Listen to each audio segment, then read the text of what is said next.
3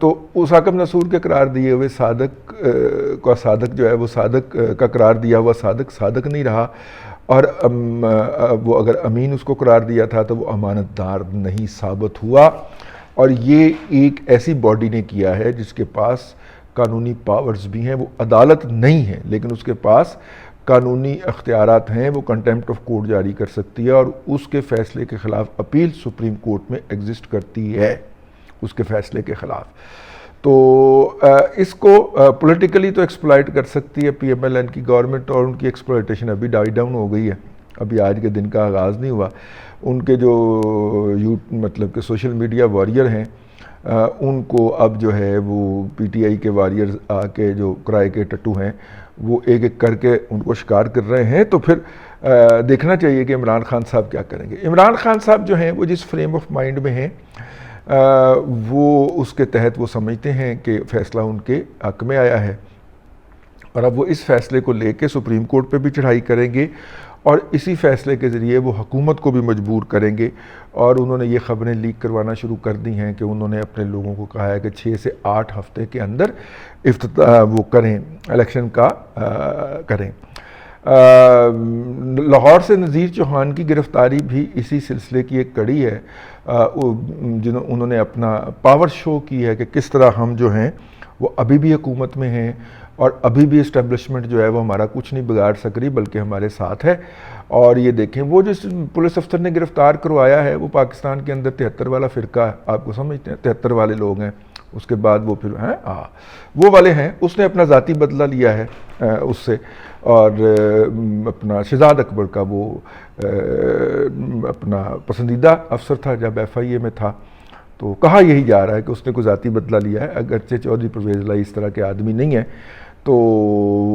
بہرحال اس سے آپ اندازہ کر سکتے ہیں کہ اس وقت کیا مملکت کے اندر چل رہا ہے، کون سی قوتوں نے نظام سنبھالا ہوا ہے، اور ان قوتوں کی موجودگی کے اندر کوئی بھی پی ٹی آئی کے علاوہ دیگر پارٹی کامیاب کیوں نہیں ہو سکتی۔ تو عمران خان صاحب کا خیال ہے کہ اس سیٹ اپ کی موجودگی کے اندر اور اس سیٹ اپ کو سے لے کے چلتے ہوئے میں یہ کر لوں گا۔ اب سوال یہ پیدا ہوتا ہے کہ اگر حکومت یہ ریفرنس بھیجتی ہے اور عمران خان صاحب کی تاحیات نااہلی بھی ساتھ میں ڈیمانڈ کرتی ہے، تو وہ پھر سپریم کورٹ بار ایسوسی ایشن کی وہ اپیل لگانا پڑے گی جس کے اندر کہا ہوا ہے کہ جی کسی جرم کی سزا تاحیات نہیں ہو سکتی، ایون عمر قید بھی 14 سال کی ہوتی ہے، تو آپ تاحیات کیسے کر سکتے ہیں؟ تو اگر حکومت جو ہے، اگر یہ آرگومنٹ دیا جا رہا ہے، تو اگر عدالت جو ہے وہ عمران خان کو نااہل نہیں کرتی تو پھر اسے نواز شریف کی نااہلی اور جہانگیر ترین کی نااہلی بھی ریورس کرنا پڑے گی۔ تو عرض کیا کہ آپ کے سامنے نہیں ہے کہ 4 ووٹ جو 20 ووٹ نہیں گنے جائیں گے، 10 ووٹ گنے جائیں گے، 4 ووٹ گنے جائیں گے، ٹھیک ہے۔ یہ فیصلہ انہوں نے دیا اور کہا کہ جی ہم نے اپنے پچھلے فیصلے سے رجوع کر لیا، جہاں فیصلہ لکھیا ہی نہیں،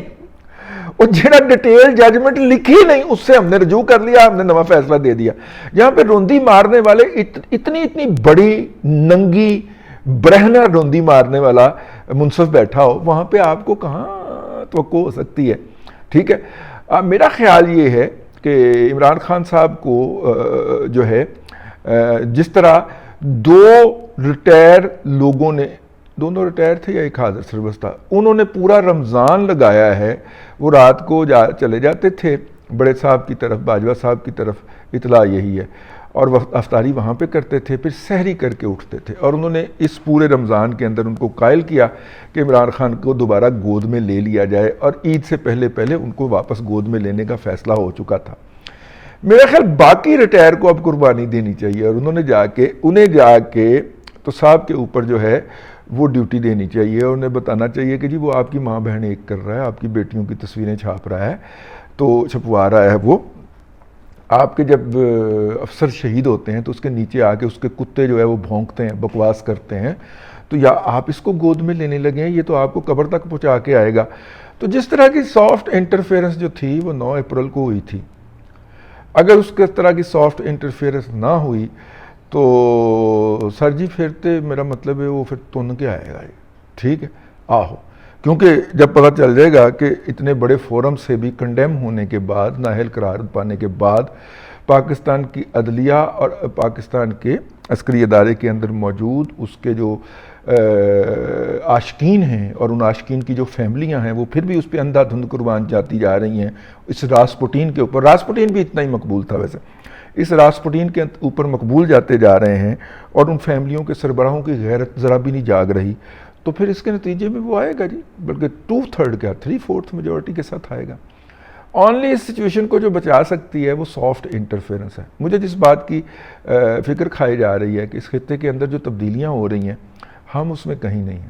ابھی پچھلے دنوں انڈیا نے ایک نیا روٹ دیا ہے, روس سے لے کے بھارت تک تجارت ہوگی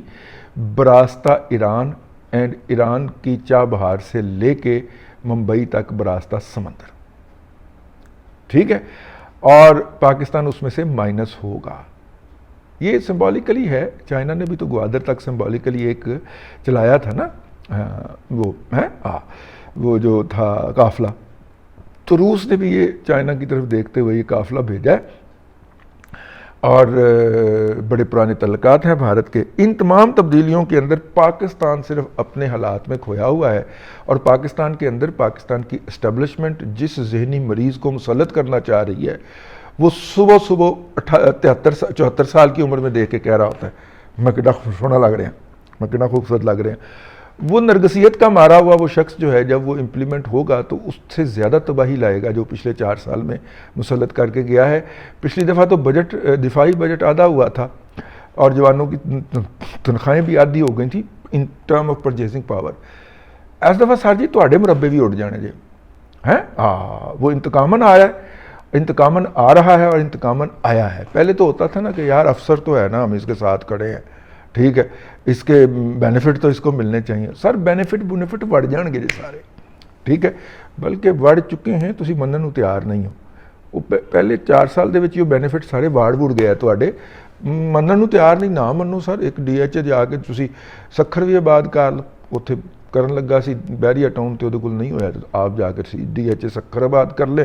DH حیدرآباد آباد کر لیں, وہاں پہ افسروں کو بینیفٹ دیتے جائیں. لیکن سر گل نہیں بن رہی جی, وہ آ رہا جی آؤ, ٹھیک ہے. اور ساڈا کی یہ ساڈا تو پہلے ہی بیڑا گرک ہو گیا, وہ کر گیا پچھلے 4 سال کے اندر, کہیں پہ اس نے جواب نہیں کرنے دی آپ کے افسروں کے ذریعے احکامات جاری کر کے, اور نہ وہ آئندہ کرنے دے گا. ابھی کل ہی ایک جگہ تو پیغام آیا سی کہ نہیں سر وہ صاحب نہیں منن ڈے, ٹھیک ہے. تو وہی گندے انڈے بٹھائے ہوئے ہیں نا صاحب, آپ نے اپنے محکمے کے چن کے بھلے ان کو ترقی بھی دے دی ہے, لیکن وہی بٹھائے ہوئے ہیں. تو وہی بٹھائے ہوئے ہیں تو عمران خان ان کی ڈارلنگ ہے, کیونکہ آپ نے پچھلے 30 سال ان کو پڑھایا ہی یہی کچھ تھا. وہ تو اپنا مذہب سمجھتے ہیں, عمران خان کی عبادت کرنا, حفاظت کرنا اور اس کو لے کے چلنا. ٹھیک ہے جی,